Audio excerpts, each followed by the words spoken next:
All right, how's it going, everybody? So, after about a day full of gameplay reveal from different other YouTubers, I've seen a lot on my favorite character, Kenshi. Now, Kenshi has been one of my favorites since the days of MKX. That's when I first got, or MK9. That's when I first, was aware of him, and then I started tracking back to all the older games and stuff like that. And I'm just a sucker for the whole blind martial artist. Whether it's Donnie Yen's character from Rogue One, or Daredevil, or Toph, whichever. So Kenshi was definitely up there uh, as my top favorites and became my overall favorite. And as I dove more and more into his story, I just fell more and more in love with his overall um, characteristics.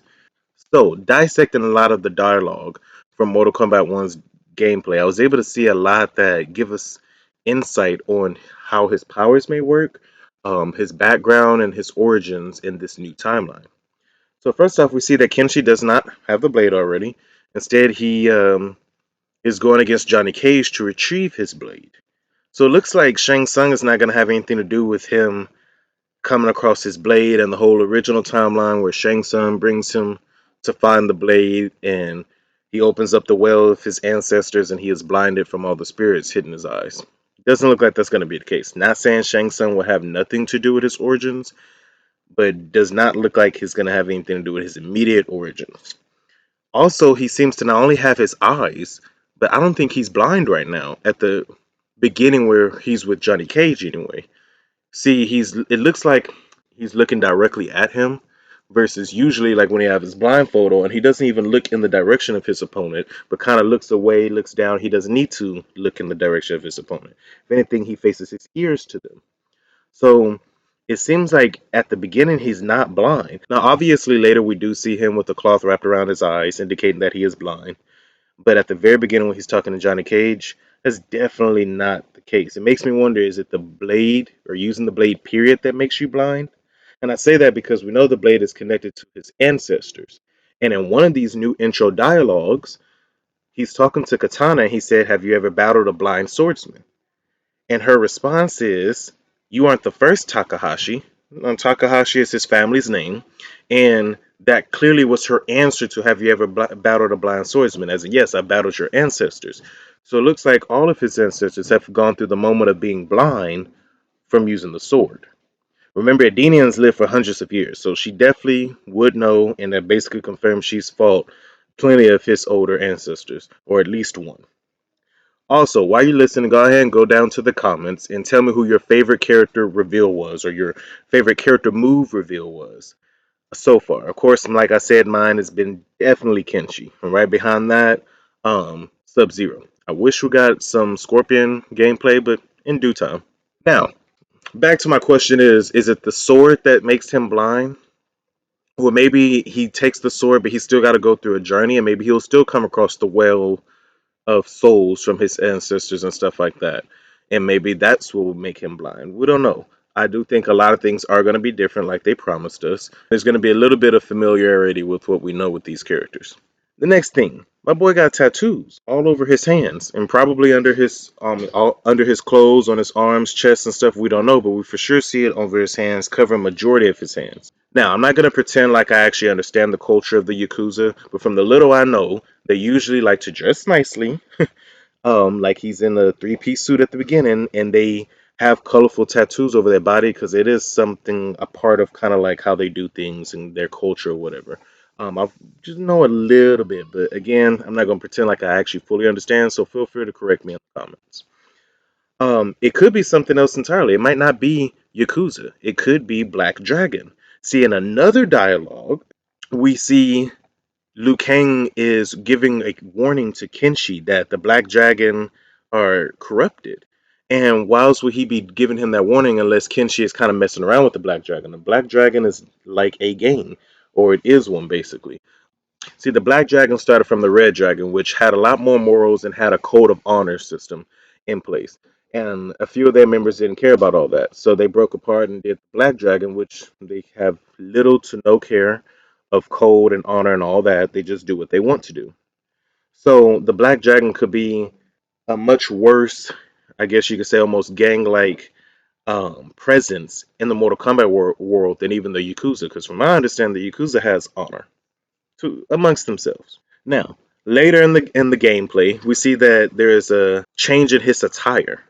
We see story wise, he is with the Shaolin monks training with Raiden. I say story wise because it's not the dialogue that happens there is not one from the character select screen that transitions into, by the way, a smooth opening into the combat, but instead it's it looks like it's a clip from the actual story itself.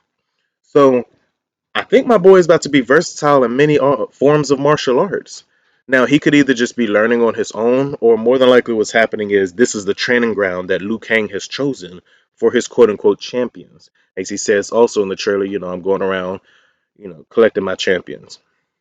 Obviously, I paraphrase what he said. Also, that basically tells us that the tournament is still happening. It's still a thing for sure. See, I was kind of in my head like, are we going to have a tournament thing? This is a whole new timeline. Will there be multiple realms, or did he make everything under one realm? But from him collecting champions, it seems like there's still a tournament.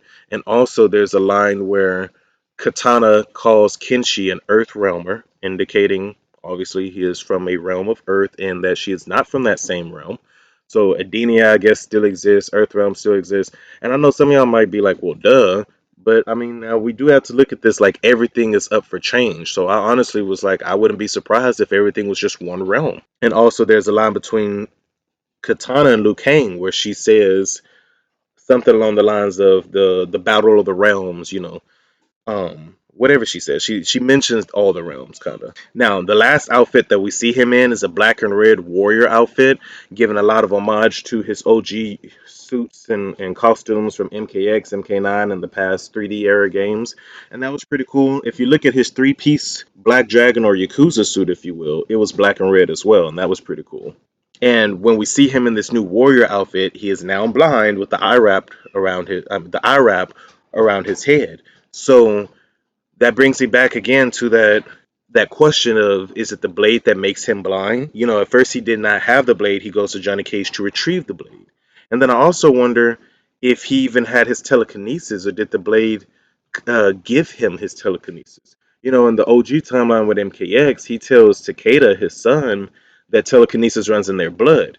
That Takeda could do it too, and he doesn't even have the sword. And here it might be like Snowblind, Mortal Kombat Snowblind, where the sword is what unlocks that telekinesis in them. And maybe it takes something from him, making him blind. Who knows? Or it could just be he was already blind or whatever.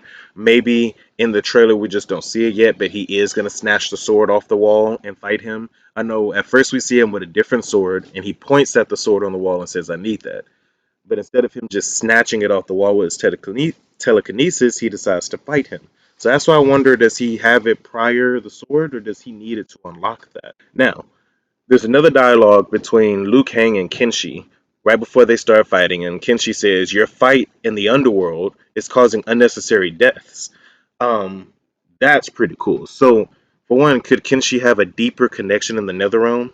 And why did he say underworld and not netherrealm? See, underworld is this place that you go to after you die, usually when you're not going to heaven. In some cultures, they believe it's the underworld. But for Mortal Kombat, it's always been called netherrealm. So why did he say something different? Are these two distinctly different places now? Or did he mean something entirely different when he said underworld? Like kind of referring to his works under, and like the, I guess, underground kind of society with whatever gang that he's affiliated with, if he is affiliated with one. Um, we don't know. Obviously, we're gonna know more when the story comes out. But that got me one. I was like, why did he say underworld and not netherrealm specifically? That was kind of odd for me. Now, Kenshi's fighting spirit. I think it's worth noting that his fighting spirit that he summons is in the Oni outfit from Mortal Kombat X. You can see the mask on there that's very similar to where you could switch Kenshi in Mortal Kombat X.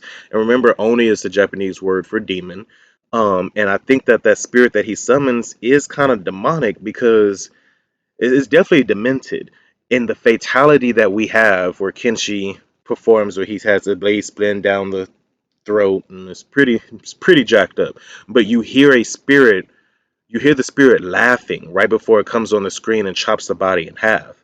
So it's like it's taking pure joy in the killing that it does, which is pretty crazy. Because Kenshi is more of a peaceful type of person. He'll kill when he needs to. At least that's how we've known him. But the spirit seemed to have an enjoyment from bringing death upon somebody. And that's a pretty deliberate detail to have. You could literally hear him kind of with this evil laugh right before he comes down and slices the person. And he also seems to just have a connection with just one spirit.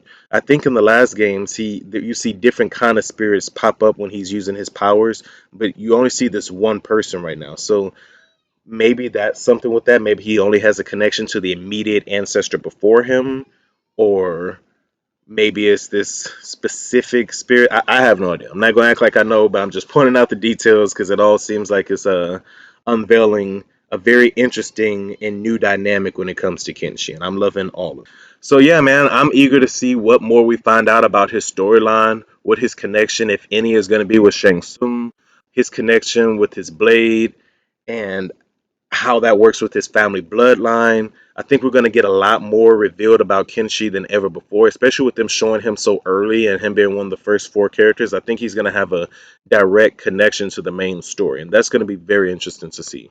So, God bless you all. I'll see you soon with more breakdowns as I continue to watch these awesome gameplays and just take in and soak in as much as I can from these awesome dialogues. See y'all later.